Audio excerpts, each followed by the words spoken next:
jumpa, salam sehat untuk kita semua, pemirsa podcast dimanapun Anda berada. Pada kesempatan kali ini, alhamdulillah kita difasilitasi oleh Kafenet akan mengangkat tema terkait dengan koperasi, di mana tema kita yaitu transformasi koperasi di era industri 4.0 itu dalam rangka bagaimana mendorong kesadaran masyarakat untuk berkoperasi. Sebelumnya, Assalamualaikum warahmatullahi wabarakatuh. Iya, berbahagia sekali saya pada kesempatan hari ini bisa memberikan sedikit informasi mengenai koperasi. Kebetulan saya di sini alhamdulillah sudah kurang lebih 5 tahun sebagai petugas penyuluh koperasi lapangan Kabupaten Donggala. Dinas Koperasi Kabupaten Donggala itu memiliki jumlah koperasi 132 koperasi binaan yang cakupannya ada di seluruh Kabupaten Donggala, seluruh kecamatan di Kabupaten Donggala ada 16 kecamatan. Dan bagian binaan saya itu sekarang ada di 4 kecamatan dan jumlahnya sekarang untuk masing-masing PPKL itu sejumlah 46 koperasi. Jadi dalam waktu 1 tahun itu kami diberi tugas untuk mendampingi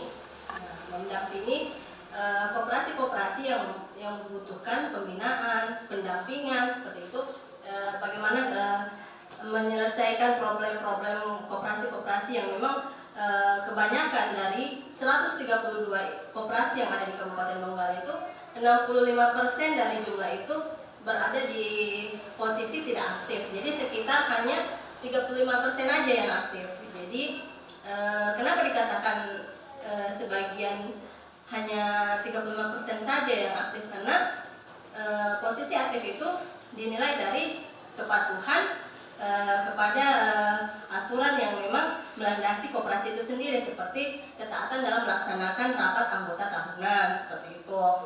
Dan memang diwajibkan setiap tahunnya koperasi-koperasi yang ada di Kabupaten Donggala itu melaporkan seluruh kegiatannya ya kepada dinas koperasi, kepada para anggota yang notabene yang memiliki koperasi itu sendiri. Jadi koperasi itu anggota-anggotanya lah yang punya, jadi bukan ketuanya saja atau pengawasnya saja yang memiliki koperasi itu. Jadi makanya dia dikatakan aktif selagi aturannya itu dijalankan, seperti pelaksanaan rapat anggota tahunan tepat pada waktunya, seperti itu.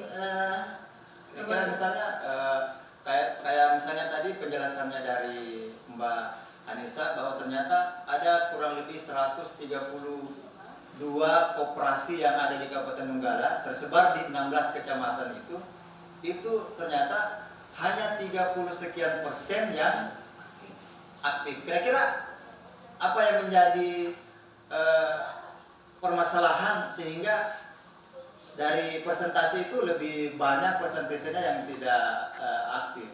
Iya. Dari hasil kerja kami ya, karena kami di lapangan selama kami mendampingi melakukan pembinaan dari posisi koperasi tidak aktif menjadi aktif. Kenapa sih banyak koperasi yang stagnan di tidak aktif, nggak mau maju di aktif seperti itu? Karena dari faktor anggota sendiri tidak ada keinginan memperbaiki koperasinya dari dari posisi tidak aktif menjadi aktif. Seperti apa sih yang aktif itu? Seperti apa yang aktif? Karena dikategorikan dia tidak aktif itu jika selama 3 tahun tidak melaksanakan RAT, rapat anggota tahunan berturut-turut, maka dia dikategorikan sebagai koperasi yang tidak aktif. Seperti itu. Itu beda ya, aktif, tidak aktif, dan sehat, tidak sehat. Iya. Itu sama ya? Kategorinya memang maksudnya tingkatannya seperti itu ya. Ketika nanti dia aktif, dia akan diadakan penilaian kesehatan koperasi, nanti dia dikategorikan sehat, cukup sehat atau tidak sehat seperti itu. Jadi Jadi indikatornya iya, pasti jelas indikatornya, ya, iya. untuk mengukur apakah sehat dengan tidak sehatnya sebuah koperasi itu. Iya. Ada standar ukurannya, kira-kira ukurannya Iya, apa? betul sekali. Karena itu di koperasi itu kan kita memiliki standar ukuran untuk penilaian kesehatan koperasi. Seperti itu dari kategorinya, nanti dia aktif melaksanakan RAT 2 tahun berturut-turut. Tahun kedepannya dia tidak melaksanakan lagi rapat anggota tahunan, tapi tahun berikutnya dia tetap melaksanakan. Jadi ini tetap dikategorikan aktif, tapi nanti penilaiannya, ukurannya itu nanti dilihat dari laporan atau transaksi-transaksi keuangan di koperasi itu sendiri, aktivitas-aktivitas usahanya apakah berjalan sesuai dengan rencana kerja yang mereka lakukan, seperti itu. Yang mereka sudah rencana kerja yang sudah dikomitmenkan di awal tahun yang baru ketika mereka telah melaksanakan rapat anggota tahunan, seperti itu. Jadi faktor yang kenapa sih banyak koperasi di Donggala ini, Kabupaten Donggala, khususnya di wilayah saya ya, karena memang saya tidak berani untuk menilai di luar dari wilayah saya, karena kami diberikan masing-masing tugas di lapangan untuk wilayah cakupan tersendiri. Jadi apa yang kami ditugaskan di lapangan, jadi itu yang kami kerjakan, seperti itu. Untuk wilayah saya sendiri itu sekitar ada 48 koperasi, yang aktif saja itu cuma ada 28 koperasi, seperti itu. Jadi faktor-faktor apa yang mendasari kenapa sih koperasi ini mati suri, seperti itu ya, seperti peribahasanya tuh mati enggak hidup pun tak mau, seperti itu ya. Kalaupun banyak orang menggembar-gemburkan ayo berkoperasi, ayo kita berkoperasi, seperti itu. Tapi kenyataannya di lapangan memang mindsetnya masyarakat sebagian besar itu sudah ilfil, begitu, sudah berburuk sangka, seperti sudahlah kita berkoperasi, apa sih itu, tiada untungnya, paling seperti itu. Jadi itu yang kadang kita merubah mindset masyarakat kita ya, untuk mengaktifkan kembali koperasi ini, ataupun memajukan kembali seperti di tahun-tahun sebelumnya ya. Karena memang kan kalau biasa kita dengar di tengah masyarakat, ketika kita mengatakan ayo koperasi, ya paling ya mindsetnya koperasi itu ya simpan pinjam, toh kemudian banyak masalah, kredit macet. Memang seperti itukah gambaran dari koperasi pada umumnya, atau ada hal-hal yang positif yang bisa kita lakukan di koperasi itu? Bagaimana menurut Mbak Anissa? Iya, sebenarnya sangat bagus sekali ya. Kalau dibilang hal-hal yang positif itu sangat banyak sekali ya. Kalau memang kita bisa menggerakkan anggota koperasi itu sendiri, pengurus koperasi, pengawas koperasi menjadi sekata, seperti itu. Maksudnya apa sih visi misi kita membentuk ini koperasi? Apakah memang untuk mensejahterakan anggota atau mensejahterakan pribadi kita sendiri, toh? Atau pengurus? Ya, betul sekali. Kebanyakan kan seperti itu di lapangan, seperti itu yang kami hadapi juga kendalanya di lapangan, seperti itu. Namun saya sangat beri apresiasi pada koperasi-koperasi yang sektorial di bidang saya yang sekarang saya bina sekarang itu, yang saya dampingi di lapangan itu, mereka itu sangat antusias, walaupun tidak bukan usahanya simpan pinjam, tapi untuk hasil pertanian itu sangat memotivasi mereka bagaimana di masa pandemi ini bisa terus bisa terus aktif, walaupun ada tantangan di pandemi ini, banyaknya kendala-kendala yang ya semuanya pasti orang tahu ya, kendala yang pandemi sekarang kita ini banyak sekali faktor ya, banyak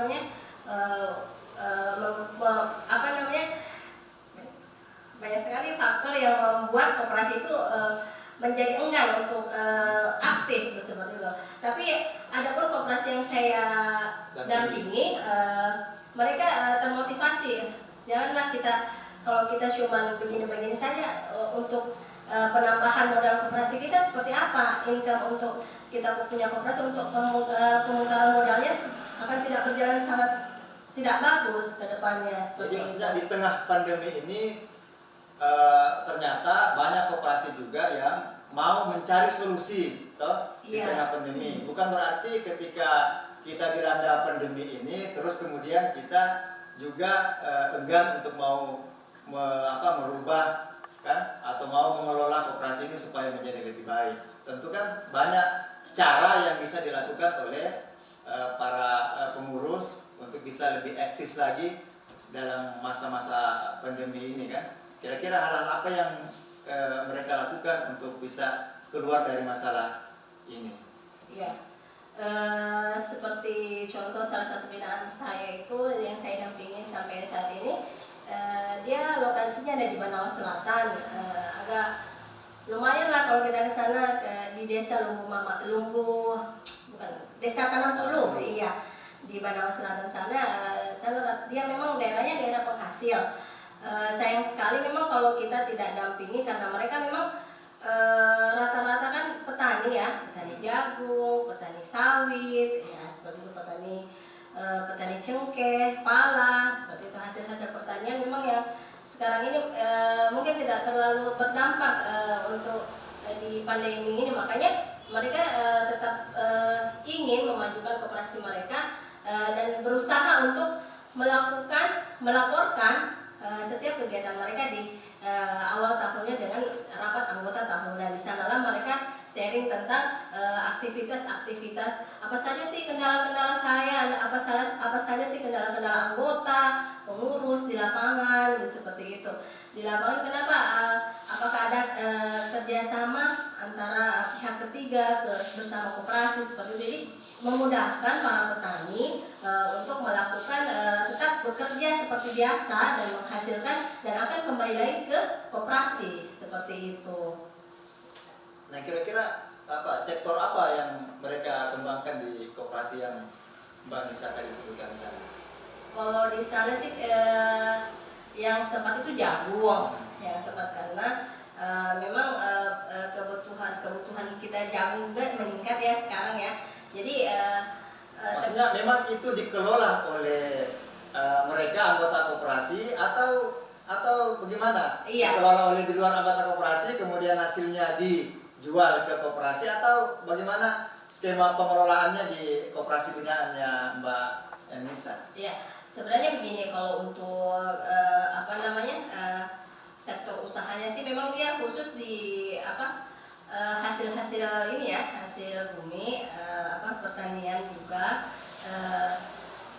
Mereka mayoritas petani jagung. Nah, mereka awal mulanya usahanya ini sangat berkembang sekali dengan mereka mendrop semua hasil panen mereka, jagung, pala, ke koperasi.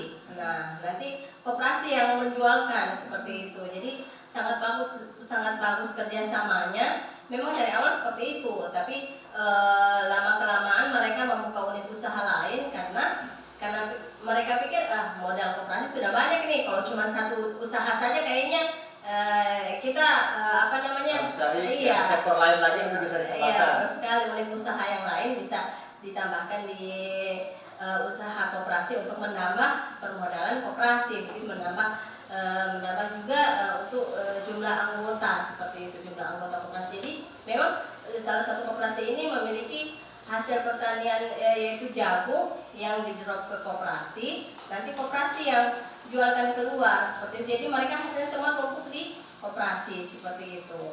Kalau koperasi yang siapkan misalnya bibit jagung, kemudian anggota koperasi sebagai petani kemudian nanti akan pupuk kembali itu, menjual ke koperasi untuk bisa dipasarkan keluar ya. Betul sekali. Ya.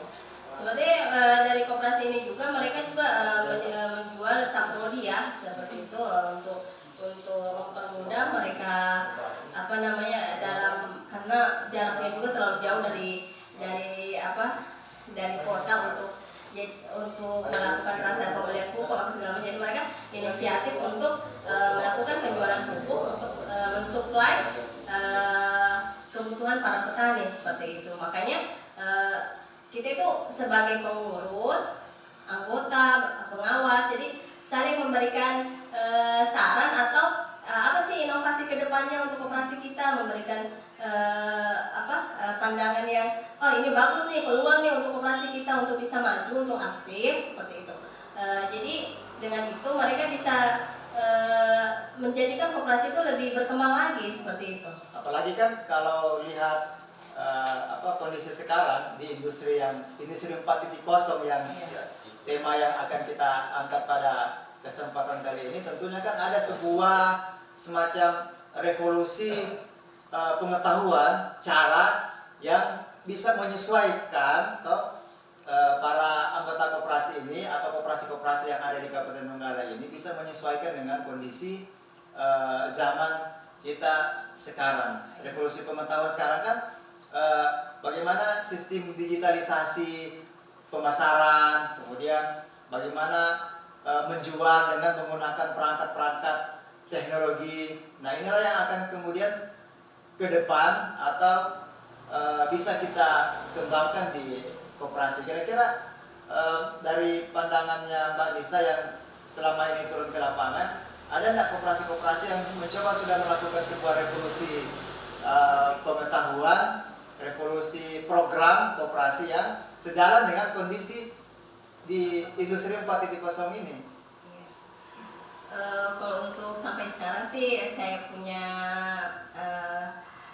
binaan dari sejumlah koperasi-koperasi binaan saya itu sepertinya memang belum ada ya, tapi memang sudah ada penyampaian dari kami sebagai petugas koperasi lapangan untuk memanfaatkan teknologi pada zaman saat ini, karena sekarang itu kan serba itu ya, internet ya, jadi begitu. Jadi kami coba memberikan penyuluhan, pendampingan seperti itu. Apakah bisa kita melakukan pada mungkin koperasi yang sektor sektor jasa atau koperasi konsumen, koperasi produsen seperti itu. Maksudnya mereka bagaimana cara melakukan transaksi kalau memang bisa kita lakukan di secara online itu kan sangat bagus sekali. Jadi waktu juga tidak terbuang seperti itu. Tapi kembali lagi ke koperasi masing-masing, mungkin kesiapan itu yang perlu sangat dibutuhkan. Misalnya kan banyak produk-produk koperasi itu yang bisa kita pasarkan itu melalui perangkat-perangkat teknologi kan. Nah, itu yang mesti ke depan barangkali coba untuk dilakukan. Betul sekali. Kayak sekarang kan orang sudah go Grab go food, pesan makan pakai itu seperti itu. Jadi aplikasi seperti itu memang menjadi terobosan untuk koperasi bisa maju ya di era 4.0 ini. Banyak juga kita koperasi mungkin bukan di daerah sini ya, di daerah lainnya itu sudah go public seperti itu. Jadi mungkin mereka sudah setara dengan perbankan lah, sudah aplikasi menggunakan transaksinya seperti itu. Jadi menambahkan rasa kepercayaan anggota juga ketika cara kerja koperasi seperti itu. Jadi mereka bisa diberikan kemudahan, kenyamanan dengan adanya transaksi yang memang tidak terlalu merepotkan buat mereka. Kalau bisa di rumah kita lakukan transaksinya, kenapa harus pergi ke kantor koperasi seperti itu. Kiranya nanti mungkin kita punya target memang dalam 1 tahun mungkin tidak bisa ya, maksudnya ada target lah ke depannya untuk berapa tahun ke depan pasti misalnya ada 1-2 koperasi yang dijadikan role model dijadikan percontohan yang bisa mengembangkan perangkat teknologi dalam rangka untuk bisa menggunakan koperasi ini ya, bisa dia menggunakan perangkat teknologi untuk bisa mengembangkan koperasinya kan. Betul sekali ya. Nah, kira-kira kalau menurut Mbak Anissa, ada enggak koperasi yang bisa semacam bisa dijadikan role model bagi koperasi-koperasi yang lain yang ada di Kabupaten Donggala untuk bisa kita jadikan contoh bersama bahwa ini loh koperasi yang ada di Kabupaten Donggala, kita bisa sama-sama jadikan contoh untuk bisa kita kembangkan ke koperasi-koperasi yang lain. Iya. Kalau untuk sampai saat ini sih ya, kadang juga menjadi motivasi buat kami. Kenapa sih sampai saat ini memang belum ada untuk seperti acuannya kami sih di Kabupaten Donggala, dinas juga ketika kita mau menjadi percontohan, koperasi mana sih yang memang betul-betul dia secara aturan menggunakan aturan koperasi. Aturannya berdasarkan juga Undang-Undang Koperasi, Undang-Undang Nomor 25 Tahun 92. Jadi yang seperti itu yang berdasarkan aturan yang menjadi untuk menjadi acuannya kita sebagai koperasi yang sehat, koperasi yang bagus seperti itu. Jadi karena kalau kita mau kunjungan itu di Donggala ini mana sih koperasi yang bisa dikunjungi yang menjadi jempolan di Kabupaten Donggala ya seperti itu, yang bisa mengangkat sedikit lah kita punya kabupaten ini, ada nggak sih salah satu? Tapi memang dari 132 itu memang sampai saat ini belum ada sih ya, belum ada. Tapi kami sebagai petugas penyuluh bermotivasi termotivasi untuk mengarah ke sana. Dan tahun ini kita punya target harus ada nih satu koperasi menjadi acuannya kita untuk nanti kita bisa studi banding seperti itu untuk memperbaiki koperasi kita ke lebih baik lagi seperti Makanya itu. memang dibutuhkan kolaborasi kerja ya antara misalnya antara para petugas penyuluh koperasi dengan dinas dengan pengurus-pengurus koperasi itu bagaimana bisa bersinergi, berkolaborasi untuk bisa sama-sama mengaktifkan atau menyehatkan koperasi. Karena kan biasanya kalau kita lihat berita-berita atau baca-baca pemberitaan di Jawa itu kan banyak koperasi yang menjadi role model kan, menjadi semacam setara lah dengan perbankan. Bayangkan ada sebuah koperasi yang omsetnya itu sampai triliunan rupiah, itu hampir sama dengan perbankan. Inilah kita anggap koperasi ternyata mampu untuk bisa berdampingan dengan perbankan. Nah, kira-kira itu ke depan untuk Kabupaten Donggala itu bisa tidak Sebenarnya di tahun 2015 lalu saya punya salah satu koperasi pendampingan juga di daerah Labuan itu, dia sudah melakukan termasuk salah satu koperasi yang betul-betul sangat sehat.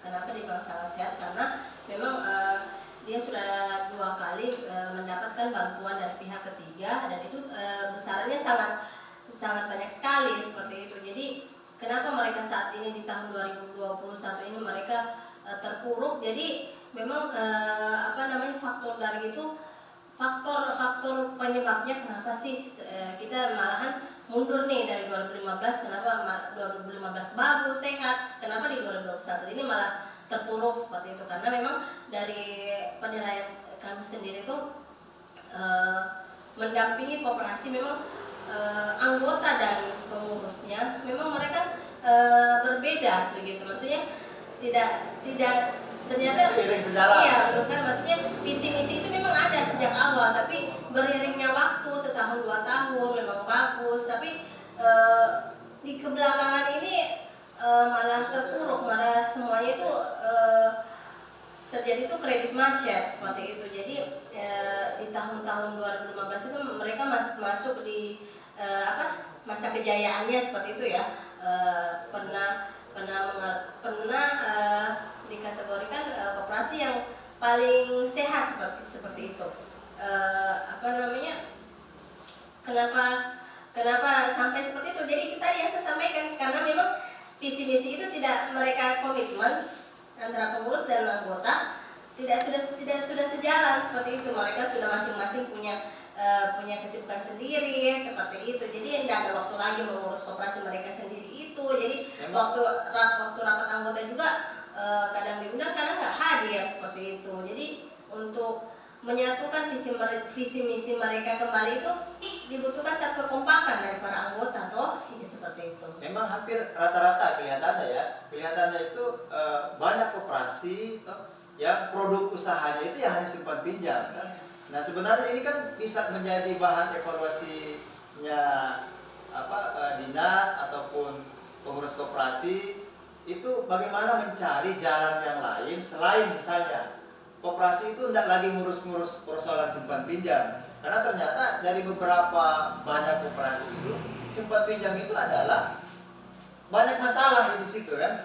Nah kira-kira ada nggak produk-produk lain yang bisa dikembangkan dari modal koperasi itu misalnya sekian, kemudian digunakan untuk usaha lain selain sektor simpan pinjam. Kira-kira bagaimana itu? Iya, kalau di koperasi sendiri itu kan memang tidak terpusat gitu pada koperasi simpan pinjam yang ke belakang ini biasanya orang bilang koperasi pinjam-pinjam, bukan koperasi simpan pinjam seperti itu. Jadi sebenarnya itu kan disepakati oleh anggota dan pengurus. Apa sih saya punya dominan usaha yang paling yang paling kuat di wilayah kita ini apa? Kalau memang itu kelompok pedagang atau kelompok sekarang kan banyak biasa ibu-ibu pengajian juga buka koperasi, kelompok wanita juga buka koperasi seperti itu. Tapi dilihat dulu yang mana sih usahanya yang paling mendominasi seperti itu. Seumpama mereka sudah punya modal di atas dari 15 juta dan mereka memang kesepakatannya sudah simpan pinjam saja seperti itu, karena memang kebutuhannya kita ini mungkin kalau diberikan bantuan pinjaman modal itu mungkin usahanya bisa bergerak dengan cepat. Tapi mungkin kalau di Kabupaten Donggala ini kan dominan memang koperasi simpan pinjam dibandingkan dengan sektor real seperti itu. Jadi itu memang rata-rata yang membuat koperasi tidak aktif itu seperti itu, KSP seperti koperasi simpan pinjam, karena memang mungkin dari anggota ya tidak memiliki kesadaran untuk diberikan kita kalau ini diberikan kepercayaan untuk meminjam sejumlah uang tapi mengembalikan dalam tempo yang sudah disepakati seperti itu, tapi tidak bisa. Jadi kira-kira masalahnya di mana itu? Masalah di persoalan simpan pinjam. Simpan pinjam ya itu masalahnya kan kalau kami lihat ya sekarang simpan pinjam itu awal mulanya aja yang 1 bulan 2 bulan itu lancar. Nah 3 bulan ke belakang itu sudah macet lah, apalah alasan yang bisa masuk diterima oleh pengurus koperasi. Tapi sejauh ini memang kami mendampingi koperasi untuk melihat potensi lain apa sih yang selain dari simpan pinjam itu bisa bisa menggerakkan begitu ya masyarakat, pada khususnya yang menjadi anggota koperasi itu koperasinya bisa berjalan dengan usaha diiringi dengan usaha yang mereka lakukan masing-masing anggota. Seperti biasanya kan ada koperasi nih pedagang semua nih, pedagang ikan atau koperasi nelayan seperti itu. Mereka kan unit usahanya ada banyak, pengelolaan abon seperti itu, penjualan ikan, seperti itu. Jadi ada unit-unit usaha lain yang membantu kalau memang mereka buka unit usaha lain seperti simpan pinjam. Kalau kita KSP kita tidak boleh lagi buka usaha lain, ya KSP saja kalau koperasi simpan pinjam seperti itu. Jadi memang kalau KSP itu khusus simpan pinjam aja seperti itu. Nggak bisa produk lain ya? Iya, tidak bisa produk lain seperti itu. Jadi kalau kita memiliki unit usaha lain seperti ya, ada yang menopang ketika penjualan ikannya lagi menurun nih, nah ternyata produksi abonnya meningkat, jadi itu saling menutupi seperti itu. Jadi kalau kalangan pedagang sih biasanya kita lihat yang dominannya seperti kita dari penghasil ikan, lumayan lah kalau kita di Donggala ini kan daerah penghasil ikan ya. Seperti itu rata-rata juga mayoritas nelayan seperti itu. Jadi ini kita saja koperasi nelayan seperti itu. Seperti itu. Jadi sektor real seperti itu, sektor real yang memang usahanya ada di depan mata kita seperti itu. Jadi untuk kita berpindah dari koperasi simpan pinjam ke koperasi konsumen, ke sektorial seperti itu, eh, kita butuhkan memang karakteristik masyarakat di situ. Jadi tidak ujuk-ujuk kita bikin koperasi simpan pinjam nih gitu. Jadi ada yang mendasari ada yang mendasari usaha koperasi itu muncul di situ. Jadi tidak tiba masa tiba akal seperti lihat dia ada uang nih kita simpan pinjam aja seperti itu. Jadi seperti itu kekompakan anggota dan pengurus di situ nanti dilihatnya dari. Memang kalau simpan pinjam berapa persen sih bunga pinjamannya dibanding dengan perbankan pada umumnya? Iya, biasanya mungkin agak kecil ya? Agak kecil sih, cuma memang sekarang kalau biasanya mereka kalau berterus terang, biasanya mereka pasang kecil bunganya. Maksudnya kalau berterus terang, biasa ke dinas terkait, biasa mereka, iya Pak, kita pakai bunga segini nih, 2%. Tapi ketika bersama anggota, mereka lain lagi bunganya, begitu. Jadi memang itu kan biasanya dibilang itu rahasia perusahaan seperti itu kan. Tapi dalam aturannya koperasi itu cuma menggunakan 2% aja begitu dari jadi sudah dipatok ya 1% iya.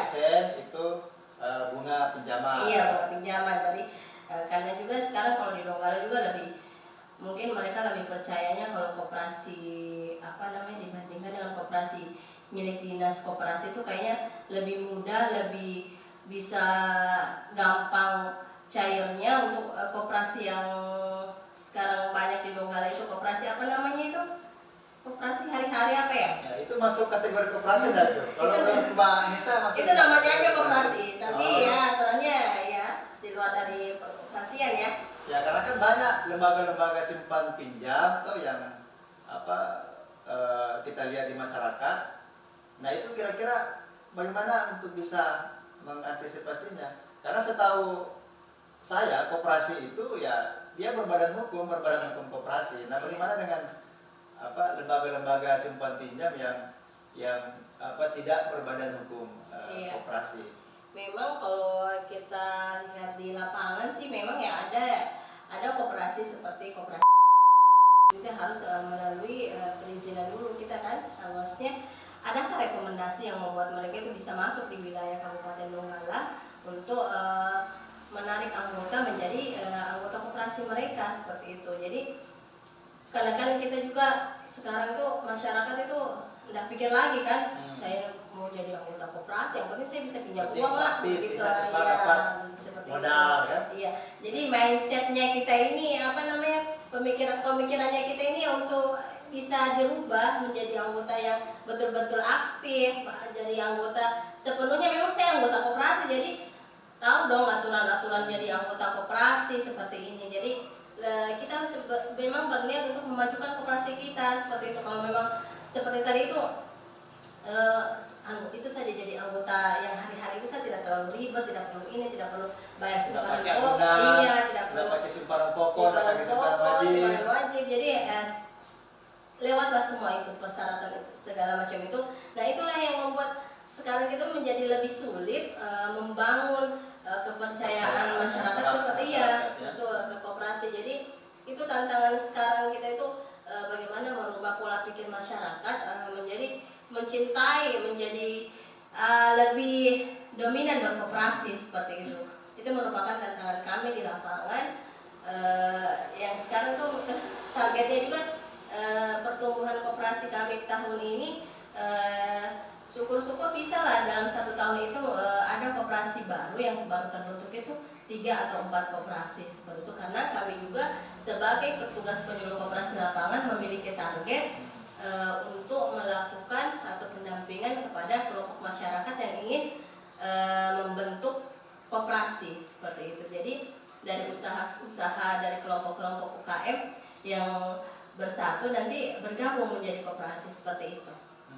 Ada enggak pikiran, tadi kan Mbak Nisa sudah jelaskan bahwa ternyata dari sekian ratus koperasi yang aktif dengan yang tidak aktif, ternyata lebih banyak yang tidak aktif. Ada enggak pikiran kira-kira koperasi A, B, C, D ini itu bisa di merger untuk bisa menjadi satu koperasi kan? Iya. Sehingga ya bisa sama-sama mengelola koperasi tersebut. Iya. betul sekali. Itu kan kalau kita kan jenisnya itu berarti masuk, karena kita kan ada 2 jenis koperasi ya, koperasi primer sama sekunder.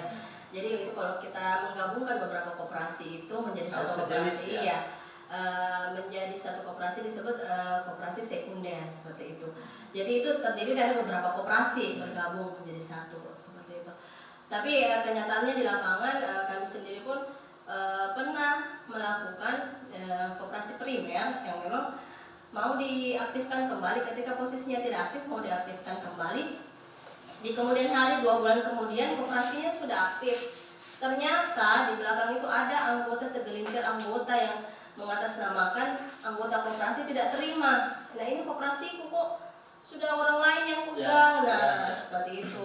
Jadi ada memang mungkin harusnya ada kesepakatan anggota. Iya, sebelum koperasi yang sebelumnya tidak aktif menjadi aktif kembali, diundanglah anggota-anggota koperasi sebelumnya, dan disitulah disampaikan kalau memang koperasi kita ini akan di merger, ya atau seperti itu, digabungkan seperti itu, atau kita mau aktifkan kembali ini koperasi mungkin dengan pengurusan yang baru seperti itu. Jadi kendala kita di situ, karena memang mungkin pertimbangannya seperti ini. Ketika kita mau membentuk koperasi dan kita menggunakan persyaratan yang paling penting itu, kita harus membuat akta badan hukum dulu ya. Nah itu. Jadi itu. Kira-kira syarat untuk bisa mendirikan koperasi apa? Ya, seperti itu.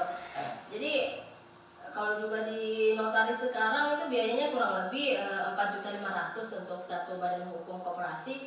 Mungkin banyak juga koperasi yang terkendala dengan begitu mahalnya biaya. Jadi untuk menghemat sedikit biaya dari modal koperasi itu, makanya mereka kalau ada nih koperasi yang tidak aktif pakai badan hukum saja lebih hemat. Tapi ternyata di lapangan itu bermasalah juga, kita menggunakan badan hukum koperasi yang tidak aktif menjadi aktif, dituntutlah sama anggota lainnya, anggota koperasi lainnya dan pengurus. Memang mendingan kita buat dari awal saja, penyuluhan, pembentukan koperasi, ke notaris, persyaratannya apa saja. Jadi dari awal memang dibentuk, memang dasarnya itu memang niat kita memang mau berkoperasi seperti itu. Jangan tiba-tiba ayo berkoperasi saja kita. Kira-kira tahapannya seperti apa tuh? Iya. Kalau misalnya ada masyarakat yang berinisiatif, kelompok masyarakat yang mau mendirikan koperasi, tahapan-tahapannya itu gimana untuk anunya? Tahapannya? Iya, kalau sekarang sih tahapannya biasanya ada, kita punya kelompok pembinaan ya. Nah, kita mengatakan setiap bulannya itu penyuluhan ke kelompok masyarakat, yang dimana kelompok tersebut itu terdiri dari berbagai macam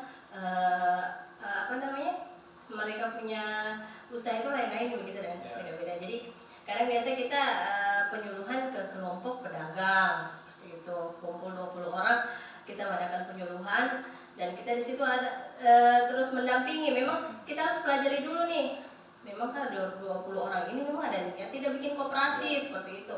Kalau memang dilihat sepertinya tidak ada harapan bikin koperasi, tapi ada sebagian yang optimis, bisa nih kita bikin koperasi, ada peluang di sini toh seperti itu. Nah, tahapan itu kita adakan penyuluhan.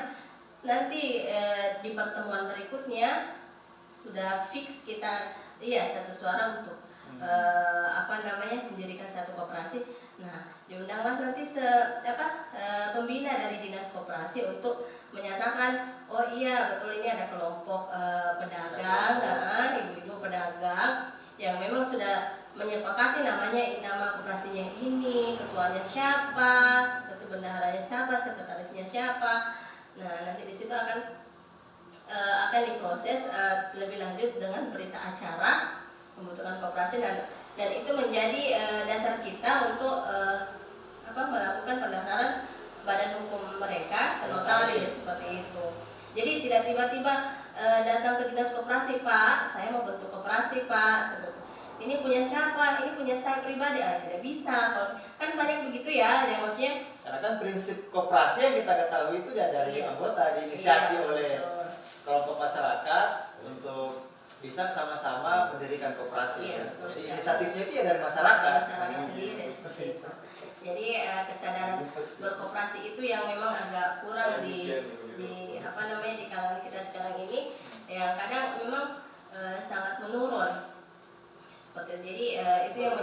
cambuk bagi kita jadi Ya. sebagai penyuluh. Bisa memotivasi Iya. untuk. Ya, boleh saya minum dulu? Ya boleh, boleh, silakan. Boleh.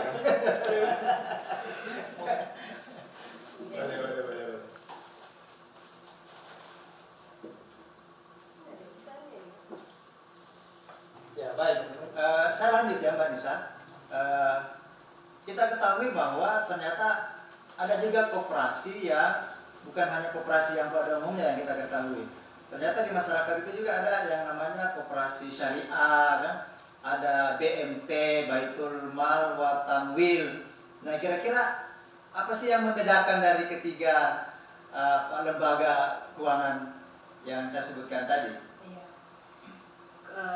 Perbedaannya memang di situ ya, pola syariah dia sesuai dengan pola syariah dan menggunakan dewan syariah juga. Jadi mereka memiliki badan pengawas dewan syariah. Jadi sesuai aturan yang mereka akad-akad semua yang mereka lakukan, transaksikan. Seumpama kalau kita di Kabupaten Donggala ini ada, kita punya satu koperasi syariah yaitu Kopsyah Sejahtera. Nah itu memang masa jaya-jayanya lalu tuh di tahun 2000-an ya, seperti itu. Memang lalu gedungnya diganti kalau tidak salah di Kelurahan Ganti. Produk-produk usaha apa yang Sekarang sih mereka sudah kembangkan? Iya, sekarang tinggal unit usahanya tinggal simpan pinjam, namanya kan banyak gitu ya. Namun perbedaan yang sangat mungkin apa sih yang sangat kelihatan seperti itu dibandingkan dengan simpan pinjam konvensional koperasi ya.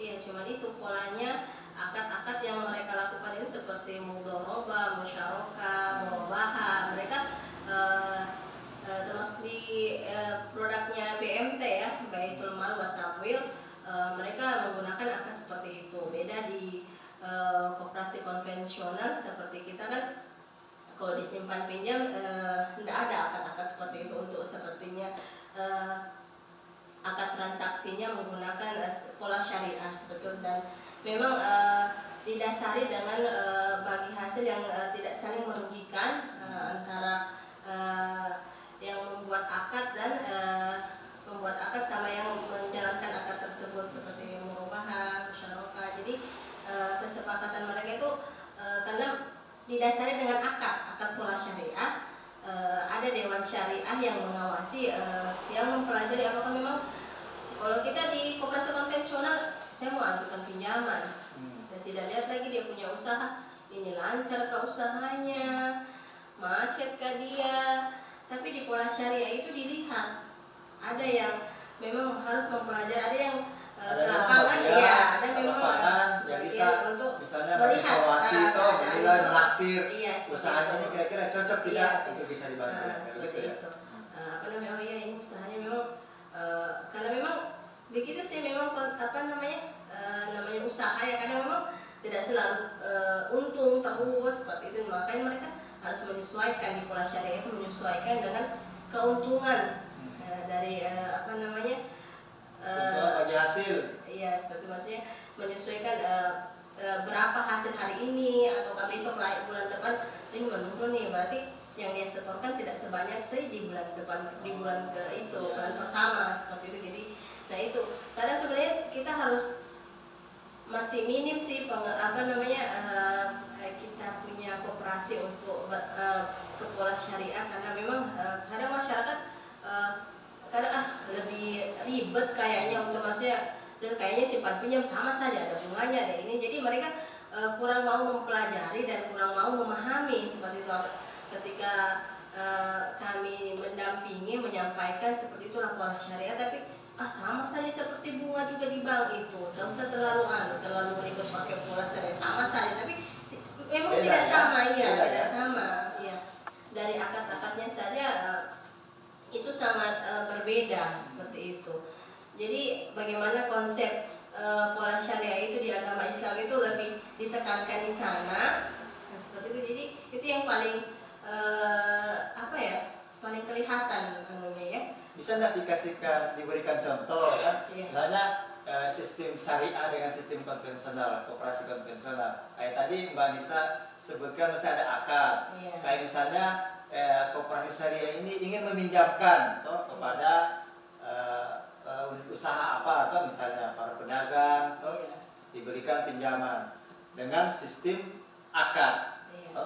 Kira-kira bagaimana teknis untuk bisa sama-sama ini menuangkan dalam sebuah perjanjian dalam bentuk akad sekian yang harus dibagi hasilkan. Kira-kira polanya seperti apa? Iya. Kalau itu kalau di pola syariah kita itu menentukan bagi hasil itu kesepakatan antara nasabah sama yang membuat akad sama si pembuat akad. Jadi mereka berdua diskusi tentang usahanya. Kalau di koperasi konvensional, kau mau tidak mau harus ikut aturan saya. Ya, sekian, 60-40 seperti itu. Maksudnya itu tidak bisa ditawar lagi. Usahanya lancar, ya, seperti gitu itu. ya. Jadi itu sudah saya patok tuh segitu. Maksudnya 60-40 sudah bagian saya. Tapi kalau kita di pola syariah kita harus dia mempertimbangkan, memberikan waktu kepada yang membuat akad itu, yang mengajukan permohonan. Sepertinya Pak, saya punya usaha ini Pak, kayaknya ini keadaan pandemi ini bulan ini memang pemasukannya banyak, tapi kayaknya bulan depan ini saya lihat keadaan ini sudah menurun lagi, saya punya pendapatan, jadi pendapatannya toh, jadi sepertinya dipertimbangkan lagi di situ bagi hasilnya 60-40 kan untuk ininya toh, untuk angsuran ke BMT-nya, iya, syariah seperti itu.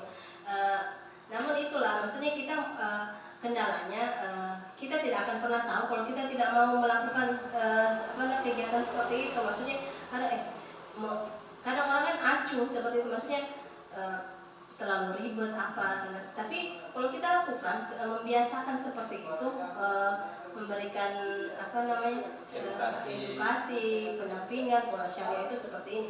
Maksudnya saling mengingatkan kepada para anggota untuk kita bisa sih buat koperasi syariah seperti itu. Malahan kalau kita pola syariah malah bagus ya, maksudnya bisa ini sesuai dengan kita punya prinsip agama juga toh, seperti itu. Jadi memang di situ kelihatan perbedaannya selain dari pengawasan dari Dewan Syariah itu seperti itu, karena memang juga dia harus ada sertifikat MUI juga. Iya, harus di itu legalitasnya dari situ untuk pemeriksaan keuangannya, karena memang sistemnya lebih komplit, dalam aplikasinya juga harus menyertakan seperti itu. Memang masih masih kurang familiar ya, atau kalau di masyarakat kita tuh ya masyarakat masih kurang informasi terkait dengan sistem koperasi yang basis syariah ini. Mungkin ya Mbak Nisa sebagai petugas penyuluh harusnya juga bisa sekali-sekali mensosialisasikan tentang koperasi yang basis syariah ini, di samping juga koperasi-koperasi yang pada umumnya itu. Iya, betul sekali. Memang di wilayah pendampingan saya Kabupaten Donggala ini ada 2 koperasi syariah. Memang dia namanya pola syariah, koperasi syariah. Koperasi syariah tapi polanya konvensional ya? Seperti itu. Jadi dalam dia kayaknya namanya saja kok. Iya, tapi polanya, iya, itulah tugas kami, motivasi kami mengembalikan ke jalan yang lurus. Bukan ke jalan lurus, maksudnya sesuai aturannya, dengan prinsip-prinsip syariah. Yang tadi seperti itu. Mbak Nisa sebutkan ada sistem musyarakah, ada mudharabah. Musyarakah itu apa sih? Mudharabah itu apa itu? Iya, kalau musyarakah itu kita seumpama kalau kita di perbankan biasanya kita pengajuan untuk pembelian barang ya. Kita nanti ditalangin bank dulu. Kalau kita mau beli mobil, nanti banknya dulu yang bayarin, nanti kita cicil ke bank seperti itu. Nah, seperti itu juga kita pengajuan ke BMT atau koperasi syariah seperti itu bisa gitu. Kalau kalau kita konsepnya sama, tapi seperti itu tadi, dia didasari oleh akad perjanjian yang saling tidak membebankan, tidak membebani seperti itu. Ya. Iya, antara pemohon dan aturan-aturan koperasi syariah itu sendiri. Makanya saya termotivasi, insya Allah mudah-mudahan kedepannya ini target saya 2 tahun ke depan saya pengen ya. Satu koperasi syariah. Iya, minimal ada lah satu koperasi syariah di Kabupaten Donggala ini yang menjadi menjadi kebanggaan kita. Maksudnya tak apa-apa lah kita merintis dari awal tertatih-tatih, yang penting kita betul-betul mencari teman-teman yang satu visi misi itu. Maksudnya ayolah kita, kalau bukan kita siapa lagi, begitu kan. Memang itu yang membuat saya terdorong untuk menjadi penyuluh koperasi. Memang maksudnya selain untuk menyampaikan sedikit ilmu sama teman-teman di luar sana bagaimana itu koperasi syariah, dan karena itu juga merupakan peluang ya, karena kita di Kabupaten Donggala belum ada tuh BMT yang menjadi saingan. Ngomong-ngomong kan Mbak Nisa pernah magang ya di BMT. Iya, di betul. Jawa. Nah, kira-kira ada enggak pelajaran yang bisa kita ambil dari pengalamannya Mbak Nisa magang di BMT untuk bisa ke depan mengembangkan? Jadi itu yang mungkin membuat saya menjadi menjadi termotivasi, karena memang dulu saya itu pernah magang selama 3 bulan di BMT di Jawa, BMT Al-Ikhlas namanya. Memang di situ mengajari kita sesuai dengan pola-pola syariah seperti itu, karena memang di awal kita cuma kenalnya perbankan konvensional. Nah, kita juga sebagai mahasiswi untuk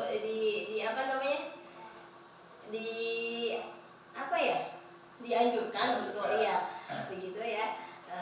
Nah, seperti itu, belajar di BMT itu sendiri mengajarkan kita bagaimana mempunyai produk, mempunyai koperasi yang secara syariah bisa kita kembangkan di daerah kita masing-masing. Tapi seperti itulah bagaimana posisi koperasi syariah itu, lalu itu kan tempat itu di pasar, ya di pasar. Jadi mayoritas nasabahnya itu mayoritas pedagang pasar. Iya, pedagang pasar. Jadi bagaimana koperasi syariah itu menjemput bola ya.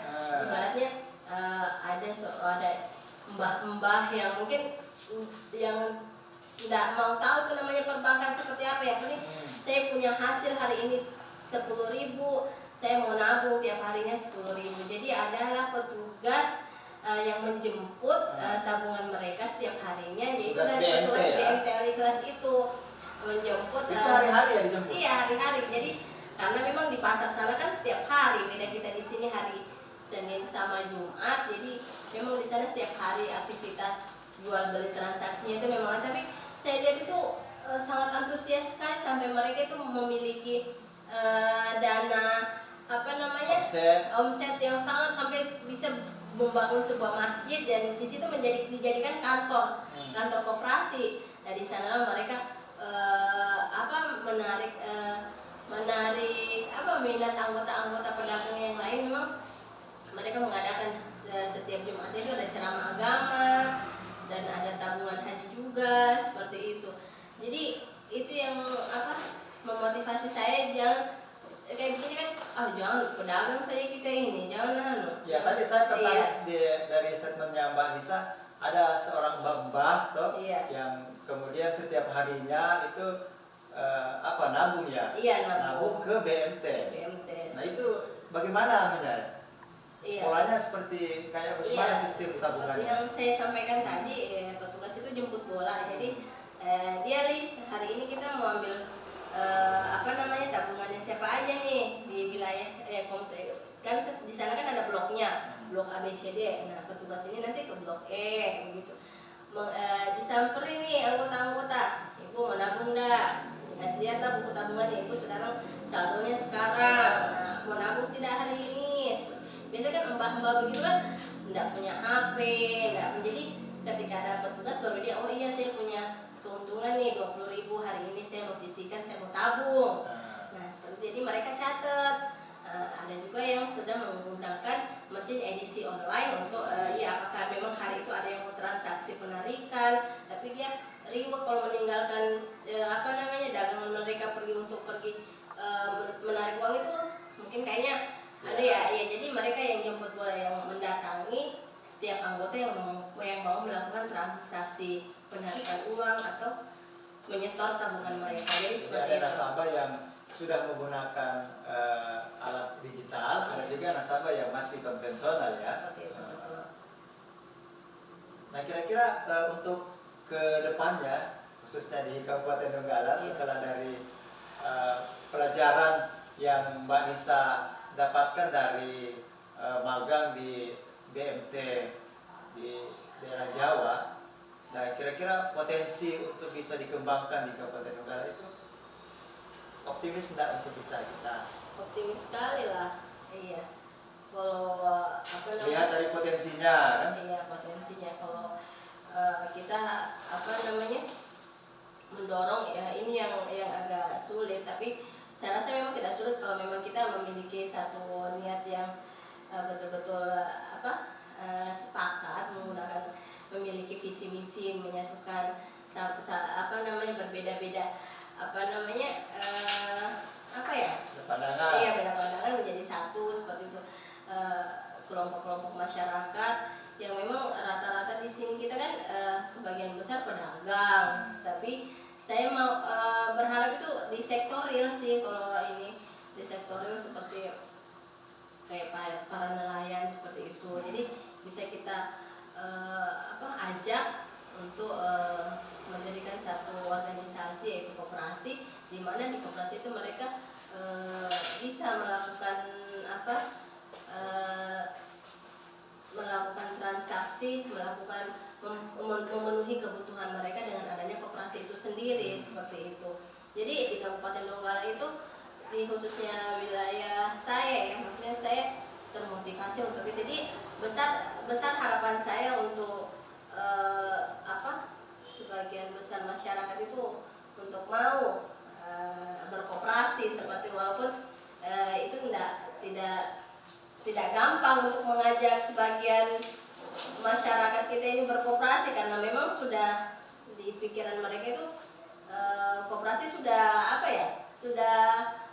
sudah tidak ini lagi seperti dulu, seperti itu. Maksudnya namanya itu sudah koperasi saya, tapi begitu juga begitu dia. Jadi mindset itu yang perlu kita samakan dulu deh, seperti itu. Jadi jangan kalau lihat di Donggala sini, khususnya di Bandawa, banyak koperasi ya. Kayak misalnya ada koperasi yang tadi Mbak Nisa sebutkan, koperasi yang bergerak di sektor real, ada koperasi nelayan, sudah ada unit usahanya kan. Saya pikir ini juga menjadi potensi kita untuk bisa dikembangkan untuk lebih maju, bisa menggerakkan sektor-sektor di ekonomi real masyarakat. Iya, seperti itu. Jadi mungkin di sektor karena kita di sini cuma satu ya koperasi yang aktif, koperasi nelayan. Binaan saya itu yang memang menjadi perhatian juga untuk Dinas Koperasi dan UMKM Kabupaten Donggala, menjadi binaan karena mereka ini aktif, tapi pelaksanaan rapat anggota tahunan memang semenjak adanya tsunami itu mereka belum lagi melaksanakan rapat anggota tahunan karena terkendala dengan segala yang dipaparkan oleh ketua koperasi terkait seperti itu. Jadi itulah yang mendasari mereka tidak melaksanakan rapat anggota tahunan, tapi sebagai pendamping tidak begitu saja melepas koperasi itu. Ketika mereka bilang, tidak bisa saya melaksanakan rapat anggota tahunan begini. Jadi bagaimana cara kita memotivasi, memberikan kembali apa sih masalahnya mereka. Jadi kita memberikan jalan solusi, maksudnya bisa kita melangkah di jalan seperti ini dan dengan tetap melaksanakan rapat anggota, melaporkan segala bentuk aktivitas koperasi ke Dinas Koperasi, kepada anggota-anggota yang memang masih aktif seperti itu. Dari rata-rata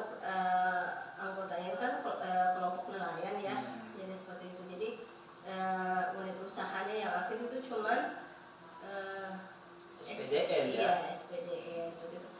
Jadi dengan adanya RAT itu juga kita pembaharuan gitu ya. Jadi kita di mana kumpul lagi semua anggota, apa sih permasalahannya koperasi ini, bagaimana kita sudah betulkah kita punya koperasi ini, sudah berjalan sesuai aturannya kah, apakah memang cuma itu saja yang kita tahu, ini koperasi milik. Karena memang kan ya prinsip koperasi Iya, ya seperti itu. iya. Prinsipnya adalah prinsip kekeluargaan Kekeluargaan. yang harus kita lakukan untuk kedepannya bisa masyarakat bisa termotivasi, bersemangat kembali untuk berkoperasi. Iya.